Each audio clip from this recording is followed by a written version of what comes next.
Number 3.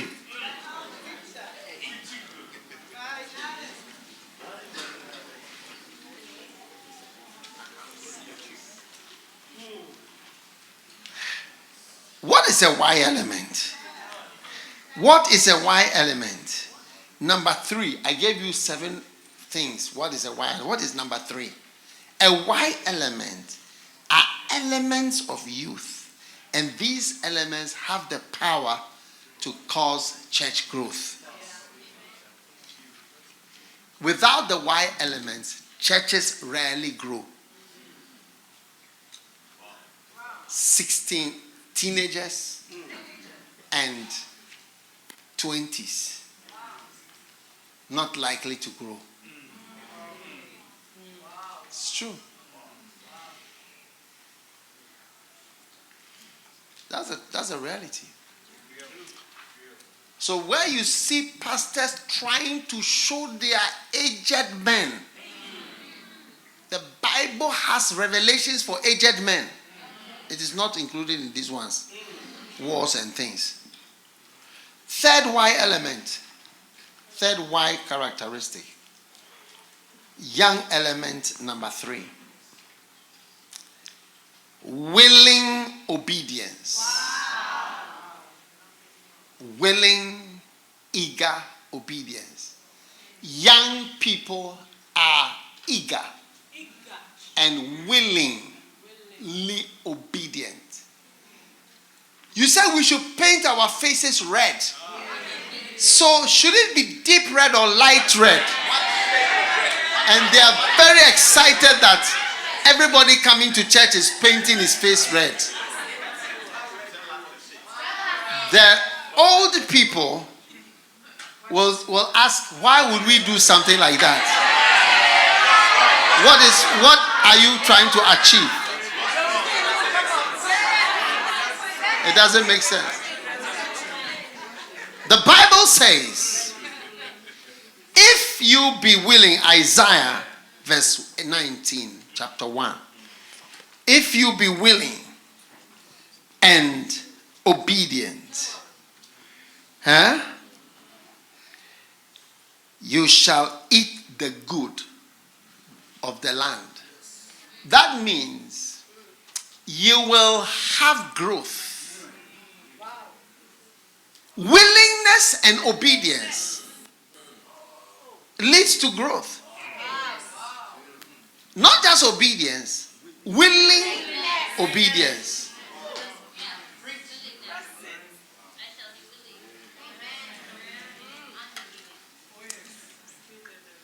The last time I was in this area, I gave some instructions. If it had been willingly obeyed, we would be looking at different levels of prosperity today. And different levels of church growth. Different levels of church of church development. Yes. Willing obedience. Yes. What has brought all the problems? The Lord said, for God doth know that in the day you shall eat thereof, your eyes shall be open, and you shall be as gods, knowing good and evil. And when the woman saw that it was good for food, and that it was pleasant to the eyes. You see, these are options and alternatives to what God has said, with good reasons. And a tree to be desired to make one wise. She saw there were other factors apart from what God said when he was giving the instructions. Most people who don't obey have other things in their minds. They have other things in their mind. That's why they don't follow the things. And things don't work out. But a young person hasn't got any other thing. He said, my father said I should do this. And there's no alternatives, no options, no variations. You see, you must look at the other thoughts. When she saw that the tree was good for food. So, but there's food. We can get food. It was pleasant to the eyes. We're going to have something to see nice. A tree that's going to make one wise. She said, look, I think he didn't think about all this when he took that decision. And he told us what to do. Many of my pastors, even bishops, they have other things in their minds. When you say do this, there's something else in their minds. There's something else in their minds that makes them not actually do what you say they should do. So they don't experience the church growth that I have experienced by the grace of God, and the prosperity that I have experienced. Yes. And not only that, but disobedience brings curses. So when they finish, they say, God, the curse, look, what God told to Adam, he told him, you are finished. You are finished. I'm going to reverse you. In the wildest way, I will reverse you and inhibit and cause you to retrogress.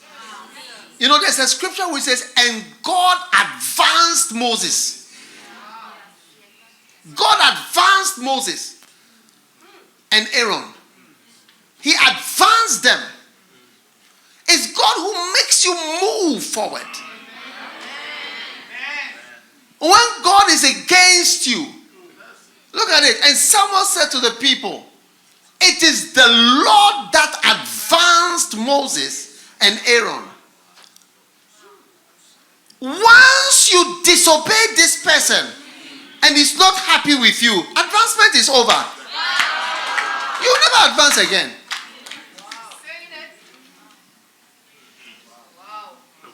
That is why people are not advancing. I have seen when I say some this, that, I see they are laughing at me in their heads. In their head, they have something else. But I see a child may not even have or know these ideas. But the woman said it is a good thing for food. It is good, it makes you wise. It's not as he thinks it is. It's not pleasant to the eyes.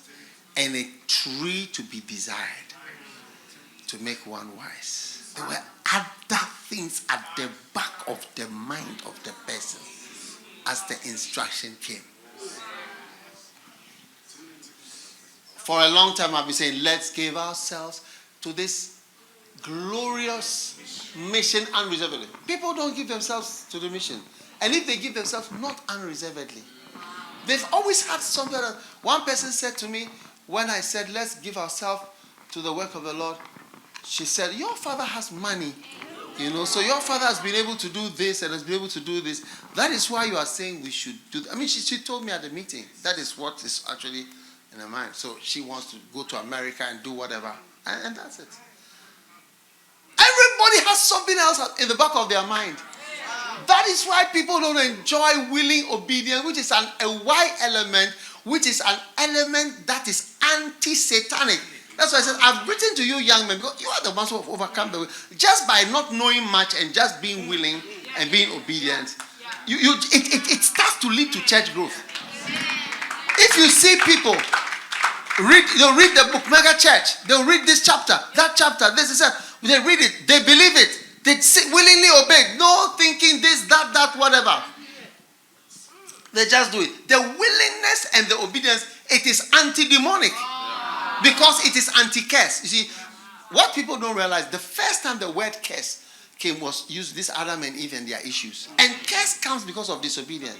They said, if thou shalt not hearken, Deuteronomy 28, if you will not obey me, all these curses from verse 13, verse 14, Deuteronomy 28, 30, if you don't obey me, all these curses are going to come on you. Then he started to list the curse up to around verse 60. If because you will not obey me, then have all these curses. Yeah. If you hearken, I will bless you. Then verse 14, 15. Then he says, if you shall not hearken, it shall come to pass that if you shall not hearken to do, you not obey. That's it. He's starting going to read curses from verse 15. All these curses will come just because you don't obey. So obedience is anti-curse. That's why it's anti-Satan. And young people they usually obey 100% and willingly. Yeah. The rest, I think he doesn't know that there was food. He doesn't know that it makes you wise. That's why he told us that if he had, and I'm sure he won't mind. I'm sure he won't mind because He wants us to be wise. He's our Father. Yes. On the ground, we need wisdom. Like we are here practically on the ground. We need a lot of wisdom. We need food. He doesn't know that we are hungry here. So he'll be very happy that we do this because he wants food for us. He wants wisdom for us. He wants this and that. So, I mean, he's not aware. When he comes, we explain to him.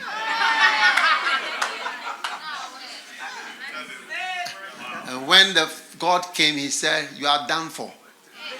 You are now going to regress to become a son. You know, one time I went for a funeral and a man buried his wife.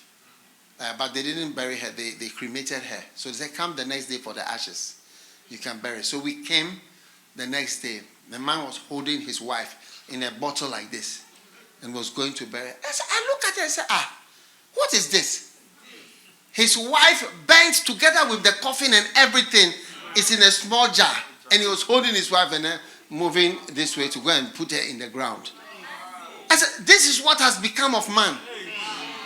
For disobedience. You dissolve and disintegrate. Sit down. No, it's too serious.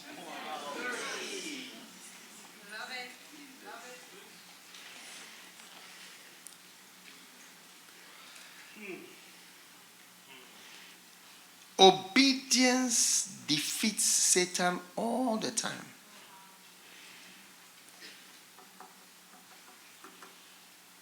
Huh?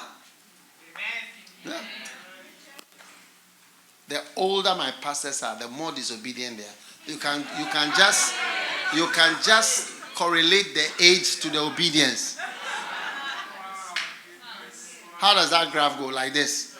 This is age, and this is obedience. So the older, that means the graph will go this way.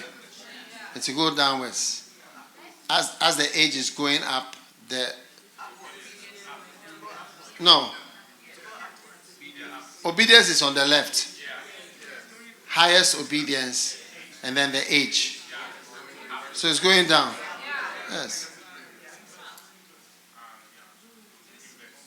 So you put obedience, and then you can also put prosperity there. So this is going down. Prosperity is going down. Obedience is going down. Yes.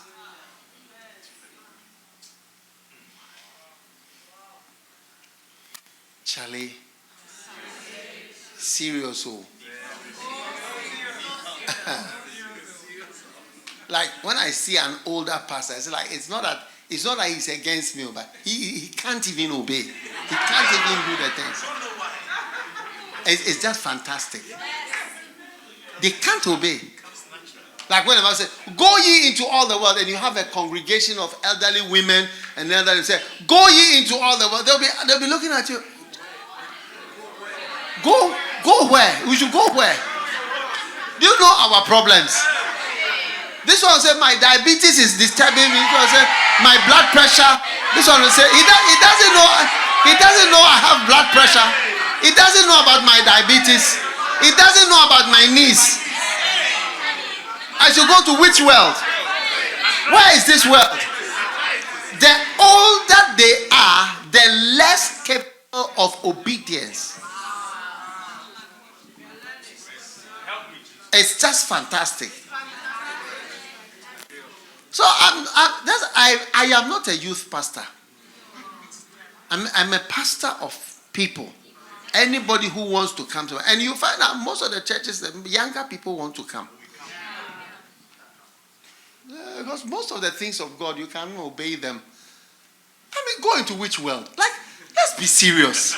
Which world are you going to? Even locally, we are struggling here. Where are you taking us to now? Somebody's got to be crazy.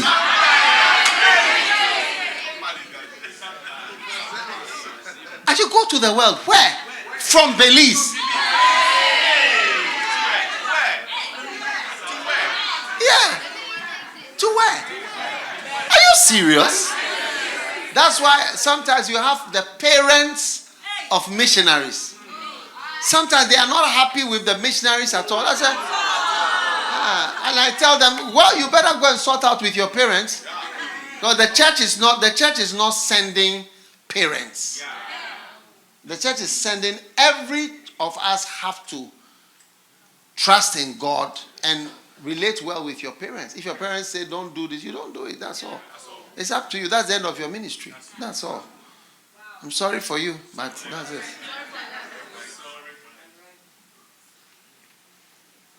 Are you normal? You say I should go where? To the world.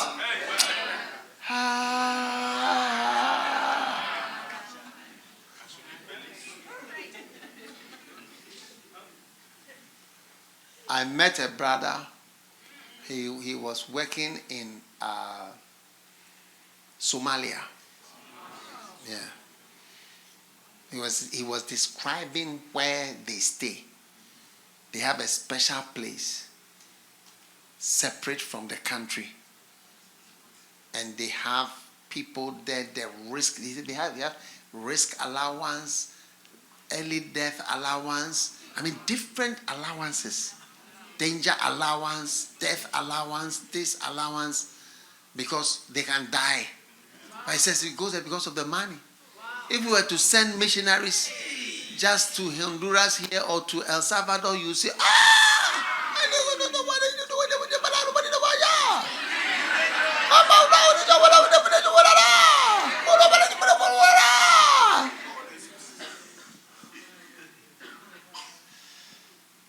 Everybody should be afraid of disobedience. When you say, I'm doing this, I'm disobeying God. I'm disobeying my father. I'm disobeying what I've been told to do. You should be afraid for yourself. You are bringing on yourself a reversal of your life. Your life will be reversed down to dust. You'll be shocked.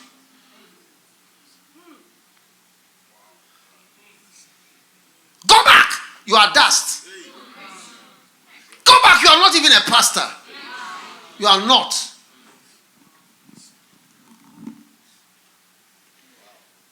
I can give you 7 names of 7 pastors. When I said this, I could see behind. No, I didn't tell them, but I could see behind me that they are. I could hear like this. What the woman said.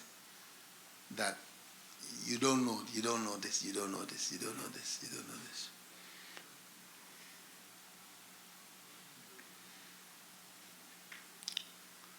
One time I came to America, I told them, don't borrow.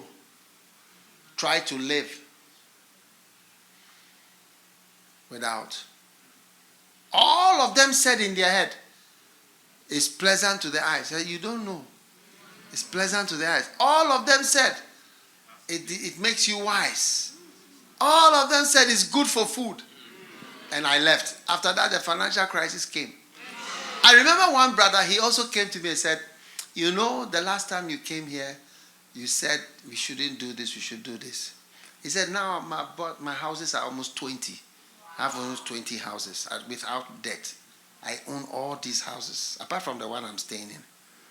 Oh yes, I believe what you said. Don't do this, do this, do this. I don't even know anybody else who has such things. Say a few. That's what. It would be this. You know, he's in Ghana. He doesn't know America. He said whatever, and you see, it's pleasant to the eyes. It is desired. It makes you wise. You are like this. There's always a reason. They despised me. And you see, when I came, they didn't know what it was. It's the most frightening journey I've ever taken, because it was shortly after September 11th. I think 1 week later, and I came to America. When I came to America, there were soldiers at every part of the airport. And they were selling Osama bin Laden toilet paper. You see Osama bin Laden's face on the toilet paper all over the airport. Yeah, it was tense. You are going through security. Soldiers heavily armed in America. It was just 1 week, maximum 2 weeks. And I was also afraid as I was coming. I said, I promised. I said, I'm coming. Oh, they didn't believe all the things I said. They don't believe. You see, people don't prosper. You see, when God said, go back. You are dust. You are originally dust. I was trying to make you great. You will not be anything again. That's the effect of disobedience. Yeah. A young people are more willing. They don't. When I went to the First Love Church, I realized that when I make a suggestion, they see it as an instruction. So do you think we could have a class? Oh, yes, we can. So what time should we start? They advanced the discussion faster. And it started to disturb me because it was too fast. Everything which was just an inquiry was taken as this is what we should do. That's the difference.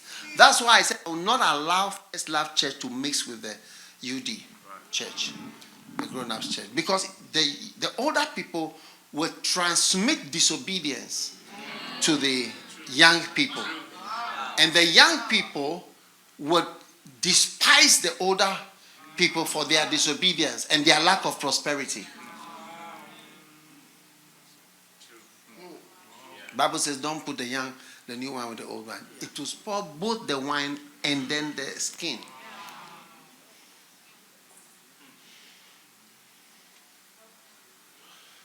So now when I'm with the older people, I don't really expect them to obey me. I just have in my mind, so this is what they can do. They can do something, maybe they can do something. It's okay. Because they are also important. They are also important. But I have a different expectation. Yes. It's true. Sometimes I just try to let it. You are the one who is not prospering. Small things you cannot obey.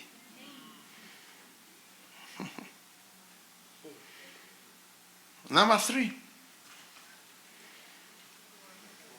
And number 4.